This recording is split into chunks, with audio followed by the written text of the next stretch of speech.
Donc Yassine Tiazi, directeur général du Centre régional d'investissement FES Meknès.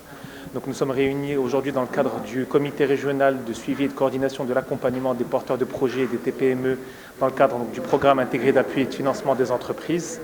Donc l'objectif est de présenter un bilan d'étape suite depuis le lancement du programme en janvier 2020, suite aux très hautes orientations de Sa Majesté, que Dieu l'assiste.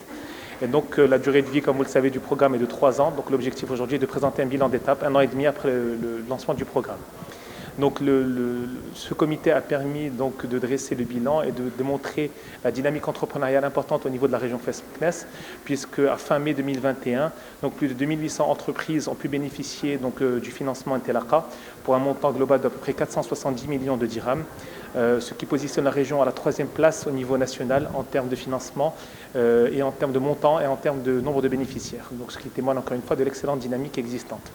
En marge du comité et afin de toffer et de renforcer le dispositif d'accompagnement des porteurs de projets au niveau de la région, il a été procédé à la signature d'une convention de partenariat entre le CRI FES Meknès, l'association ESPOD et le groupe Crédit du Maroc. L'objectif à travers cette convention de partenariat est de mutualiser les efforts des partenaires au niveau de la région,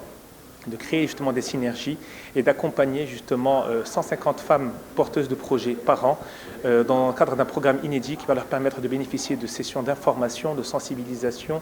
de formation sur l'entrepreneuriat, mais également d'assistance pour les démarches d'aide au montage de business plan, d'aide au montage de dossiers de financement, ainsi que pour tout type de démarches comme les démarches de création d'entreprise et bien d'autres. L'objectif à travers ce programme est de donner les bases nécessaires aux femmes entrepreneuses au niveau de la région FES-Meknès afin de pouvoir réaliser et concrétiser leurs projets à travers ce partenariat. مساء الخير، دكتورة فنيدة أبن عيسى، عضوة المجلس الوطني لجمعية فضاء نقطة انطلاق لدعم المقاولة النسائية. يشرفني اليوم أن أحضر في مقر المركز الجهوي للاستثمار بمدينة فاس، مركز جهوي الذي يشمل مدينة فاس ومكناس، للحضور في توقيع اتفاقية شراكة بين كل من جمعيتنا فضاء نقطة انطلاق لدعم المقاولة النسائية والمركز الجهوي للاستثمار وكريدي دو ماروك. دونك هذا اتفاقيه كتدخل في اطار ديال تنزيل التوجيهات الملكيه الساميه في اطار الانعاش ديال الشغل والانعاش ديال المقاوله. حنا كجمعيه نسائيه اللي تحدثت عام 1991 وهي تسعى منذ ذلك الوقت الى النهوض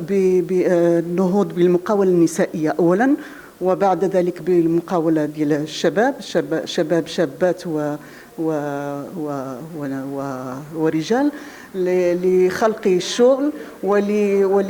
وللخروج من الهشاشة ومن الفقر. لذلك هذه الاتفاقية الثلاثية ستكون مبادرة نأمل أن تحظى بالنجاح الكامل لتحريك وتيرة الشغل والمقاولة على مستوى جهة فاس مكناس.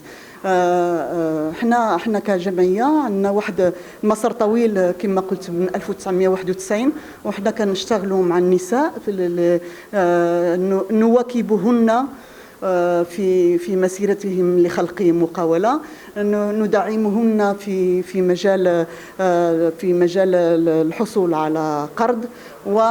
ونواكبهن على مستوى التكوين في بعض الميادين، ميدان ديال الكونتابيليتي المحاسبه في ميدان ديال ان الفكره ديالهم واش قابله انها تنزل على ارض الواقع او ما هي حدود. كنحاولوا اننا نلقاو معهم الحدود ديال هذا المشروع ولا هذه الفكره انها تؤدي الى نتيجه وان يخرجوا من مجال الهشاشه والفقر. وحنا كجمعيه عندنا واحد مكتب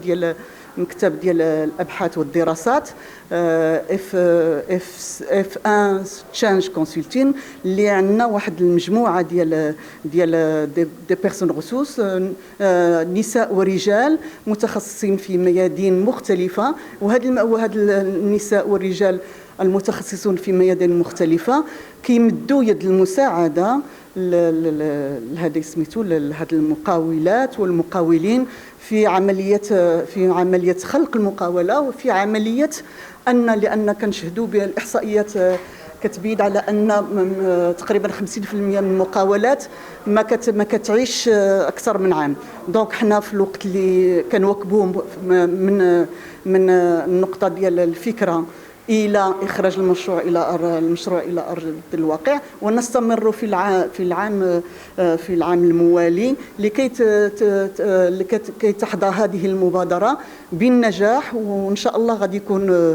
يكون هذه التجربه حنا نريدها تجربه رائده على مستوى جهه المركز الجهوي وجهه فاس مكناس.